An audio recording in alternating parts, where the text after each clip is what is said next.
한국은 최근 국제사회에서 빅 이슈에 휘말리며 주요 국가의 이름이 오르내리고 있는 상황입니다. 공교롭게도 그 대상은 지리적으로 가까운 주변국 일본과 중국 때문에 일어난 일들인데요. 한 가지 공통점이라면 한국 혼자서 해결이 어려운 일을 다른 나라에서 들고 일어나 한국을 돕는다는 것입니다. BTS의 6.25 전쟁 발언도 외신이나 다른 나라가 가만히 있었다면 다시 한번 한한령이 내려왔을지도 모릅니다. 중국은 한국뿐만 아니라 다양한 국가들을 여러가지 이슈 몰이를 해서 곤란에 빠뜨리는 모습이 나왔습니다. 하지만 이번 BTS RM 발언은 심지어 중국을 겨냥한 발언이 아니었음에도 불구 한국과 엮어버린 것입니다. 그러나 이를 빠르게 간파한 뉴욕타임즈, 블룸버그, 로이터 통신 등은 일제히 중국에 대한 부정적 기사를 냈고, 이는 곧 중국 당국이 당황하며 급하게 진화하는 국면을 불러일으켜 하루 만에 사태가 급반전됐습니다. 현재 독일에서 일어난 일도 마찬가지 국면을 보이는데 이번엔 사건 내막이 알려지며 놀라움을 더하고 있습니다. 독일 베를린 미테 구청장이 관련 사안을 밝히면서 일본에서 이렇게까지 했나 라는 의문도 듭니다. 한편 일본의 대응 방식을 이제 한국도 잘 파악해서 앞으로 관련 이슈에 대응해야 한다는 목소리도 나옵니다. 일본은 이런 이슈가 있을 때마다 약 1,000만 달러의 예산을 집행해 집요한 압박을 가한다는 이야기도 전해집니다. 우선 현재 독일 시민들을 비롯해서 사회 곳곳에서 한국의 소녀상 철거 반대 시위가 일어나고 있다고 합니다. 그래서인지 독일 당국은 소녀상 철거를 일단은 보류하겠다는 쪽으로 결정을 바꿨습니다. 이러한 소식을 들은 일본 우익 네티즌들은 당황스러움을 감추지 못하면서 모두 가짜뉴스라고 현실을 부정합니다. 그야말로 분위기가 급반전된 것인데요. 주된 이유로 지난 7일 독일 베를린의 미테구가 소녀상 철거 결정을 내린 뒤 독일 사회에서 이 문제가 이슈의 중심이 됐습니다. 그런데 이것은 독일 입장에서는 매우 어려운 문제였습니다. 일단 일본 장관 2명이 대놓고 성명을 발표한 것이고, 독일에 살고 있는 일본인들의 전화는 물론이고 이메일 등 업무가 마비될 정도로 항의를 많이 받았다고 전해집니다. 결국 철거 결정을 내릴 수밖에 없었다고 합니다. 독일 미테 구청장은 이에 대한 어려움을 토로했습니다. 그는 소녀상 철거 결정은 구에서 독단적으로 한 게 아니고 독일 연방정부의 압박이 심했다고 토로했습니다.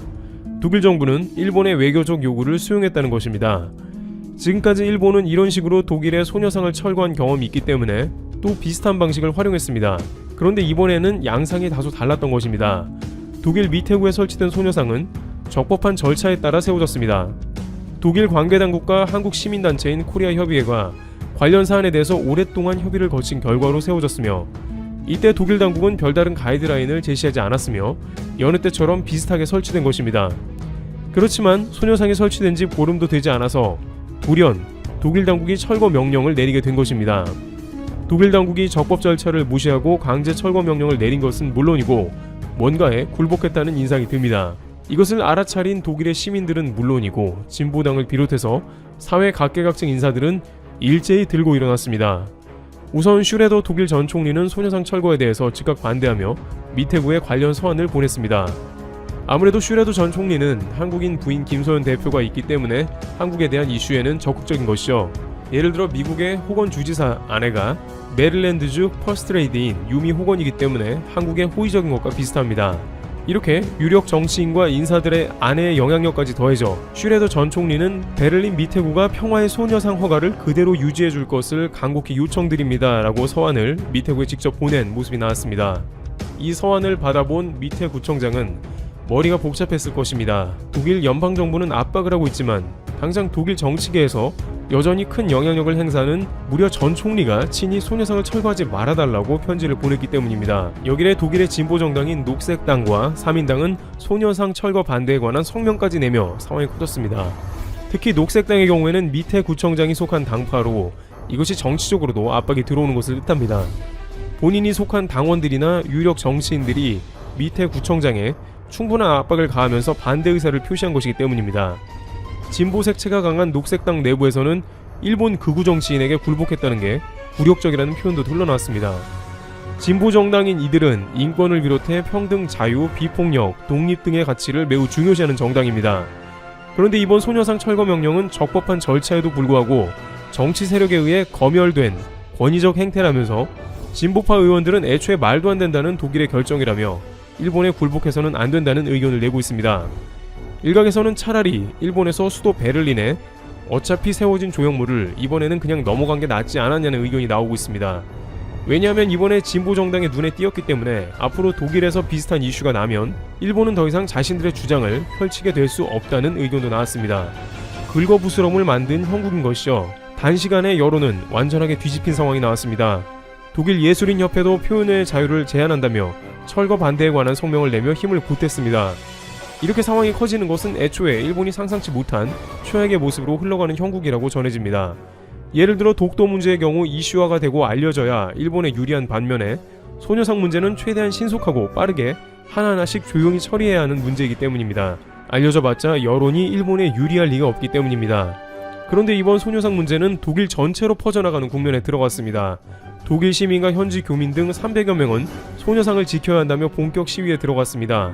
이들은 행진을 벌이며 미테구의 항의를 거세게 했습니다. 주목할 점은 한국 교민이 많은 게 아니고 대부분은 독일 현지인의 참여로 이번 시위가 이루어졌다는 점입니다. 이에 미테구의 슈테판 폰 다셀 부청장은 갑자기 나타나 어쩔 수 없는 자신의 입장을 밝혔습니다. 그는 며칠 동안 소녀상의 역사에 대해 공부를 했으며 시민들의 참여도 인상 깊었다며 수용적인 태도를 보였습니다.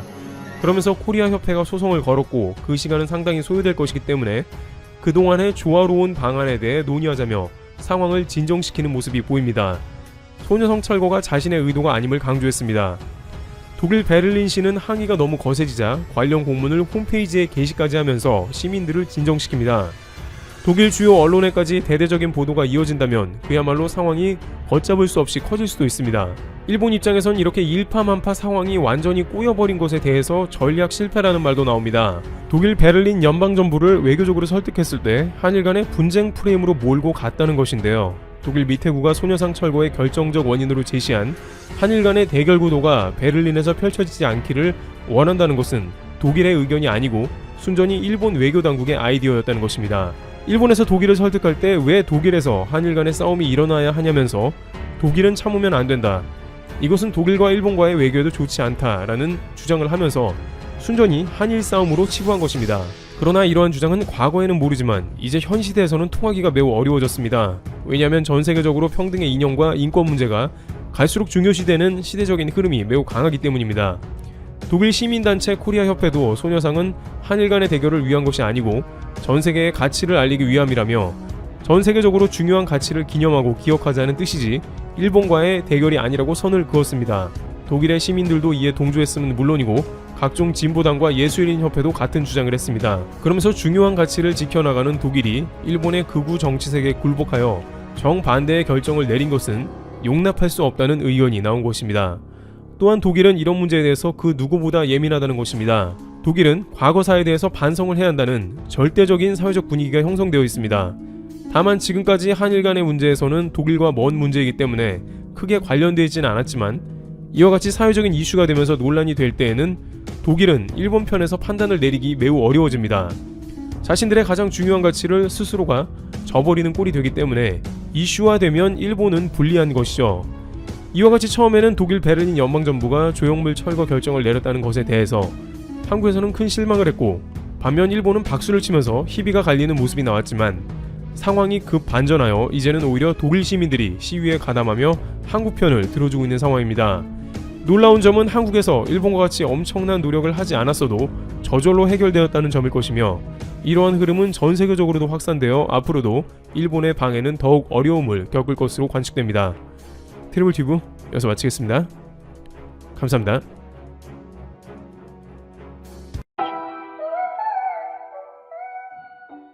안녕하세요. 프랭프씨입니다. 여러분의 구독과 좋아요는 큰 힘이 됩니다. 일본 정계에 대형 폭탄이 터졌습니다.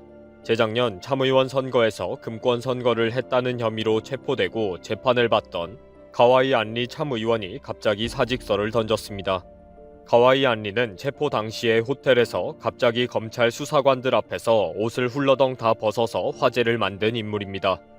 이후 핸드폰 조사에서 여러 명의 내연남들이 드러나서 충격을 주기도 했습니다. 이렇게 당당하던 가와이 안리가 갑자기 사직서를 던지고 항소도 포기하면서 일본 정계가 갑자기 가와이 안리의 입이 무섭다 라는 분위기로 돌아섰습니다. 이제는 아베도 잠 못 들 판이고 스가는 얼굴도 제대로 못 내밀 상황이 되어버렸다고 언론이 지적할 정도입니다. 여자가 한을 품으면 온유월에 서리가 내린다는 말처럼 이제는 실제 아베와 스가의 얼굴에 온유월 서리를 뿌리고 있습니다. 앞으로 아베와 스가에게 충격적인 막장 드라마가 되게 할 가와이 안리의 이야기입니다. 가와이 안리가 갑자기 지난 3일 참의원 의장 앞으로 사직서를 보냈다는 사실이 확인되었습니다. 가와이 의원의 선거구인 히로시마 보궐선거는 4월 25일이며 이날은 중의원 홋카이도 2구, 참의원 나가노 선거구와 함께 이루어집니다. 히로시마는 기시다 후미오 자민당 정조회장의 고향입니다. 이번 히로시마 보궐선거에서 자신의 정치 기반을 더 확실히 다지고 싶어합니다. 결국 스가에게 싸움을 걸어올 것이라고 보고 있습니다. 결국 스가는 4월 25일 선거 때까지 가와이 안리의 범죄에는 아베와 스가도 연관되어 있다 라는 대대적인 언론 보도를 피할 수가 없게 된 것입니다. 자민당은 선거 자금의 흐름을 설명해야 하는 책임이 계속 부각될 것이고요. 일본의 공직선거법에서는 부정선거로 당선된 경우에는 선거 자체를 원천 무효로 한다는 규정이 있습니다.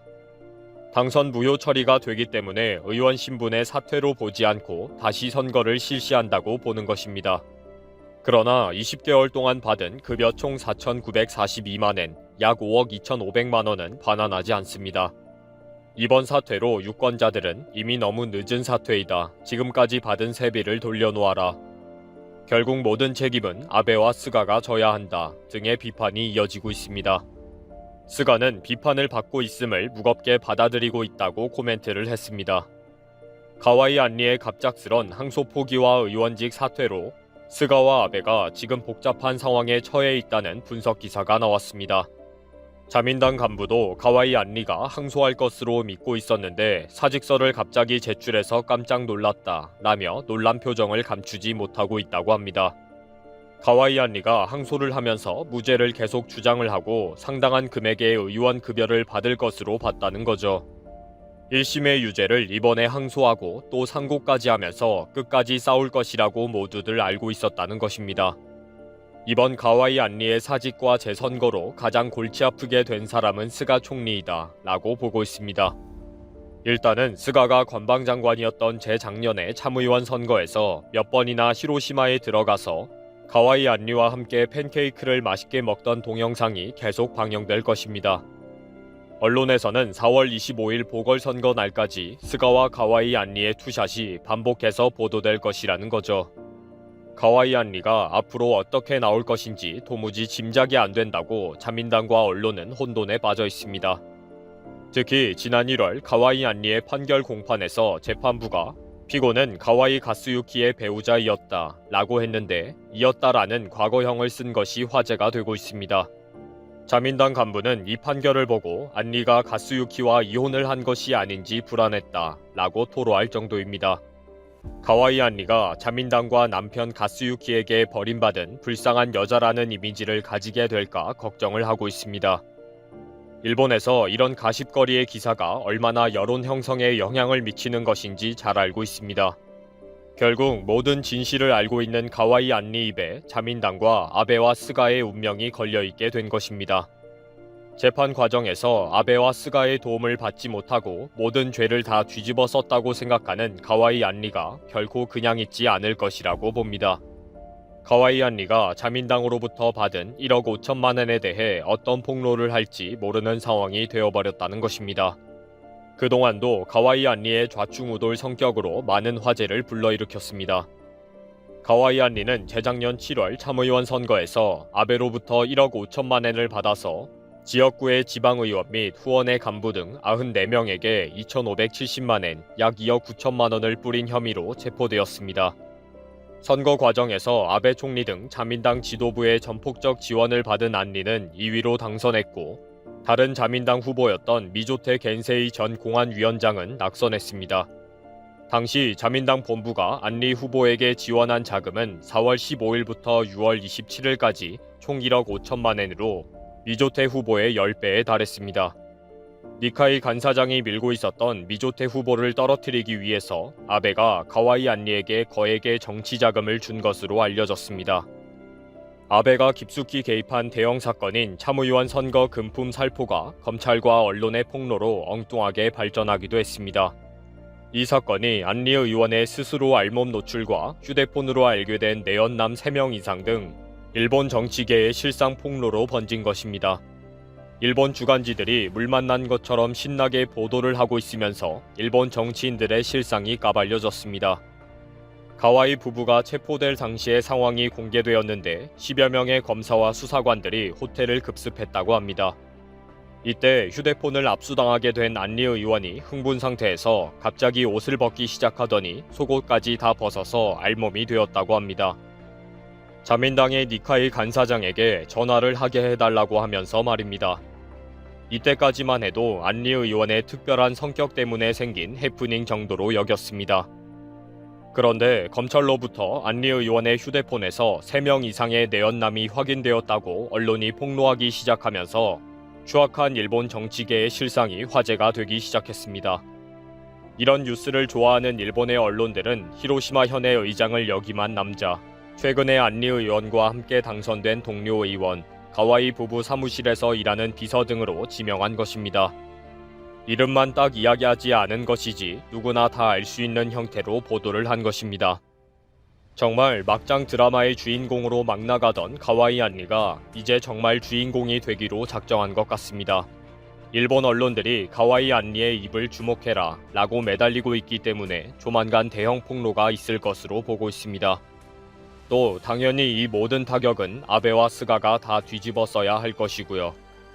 이미 오래전부터 스가는 가와이 안리와 공범이다 라는 비판이 있어 왔습니다. 스가 관방장관도 이제 체포되는구나. 아베가 1억 5천만 엔을 개인적으로 안리 후보에게 지급한 범죄의 조연이지. 스가는 가와이를 금품 선거로 당선시킨 장본인이니까. 이런 트윗이 오래전부터 떠돌아다녔으니 결국 이 예언대로 될 것 같습니다. 원유월에 서리를 들고 나타난 가와이 안리의 폭로가 아베와 스가를 잠 못 들게 하고 있습니다.